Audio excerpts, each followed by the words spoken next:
Now, Jamaica's management team for the upcoming World Athletics Championships is now settled in Eugene, Oregon. The delegation departed in 2 groups on Thursday and Friday. A 5-day training camp gets underway on Sunday. An experienced management team headed by team leader Lincoln Eatman, 2 assistant managers, technical director Maurice Wilson and 8 coaches will be in place for Jamaica's campaign at the 18th World Athletics Championships starting in 6 days' time. However, the delegation had to work around one issue before departure. The advanced group is heading there, hopefully to get there by tomorrow the latest, because we have had a cancellation of 1 leg to make sure all the facilities are ready for us for the training camp. In the meantime, technical director Maurice Wilson is confident the nation's athletes will acquit themselves well over the 10 days of competition. I'm extremely pleased with the performances coming out of the trials.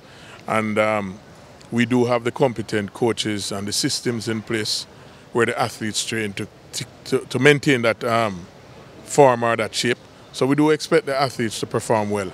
We're trying our very best as a management team to put everything in place that will facilitate their success. While noting that there should be some quality performances, Wilson was not willing to guess a specific medal haul for Jamaica. Jamaica has been consistently in the top 3 for most major championships over the last 10 years. And we do expect that trend to continue or even to do better. It's very difficult to predict medals, but our athletes will always do their best to perform for our country. So with that being said, I expect the medals to be delivered.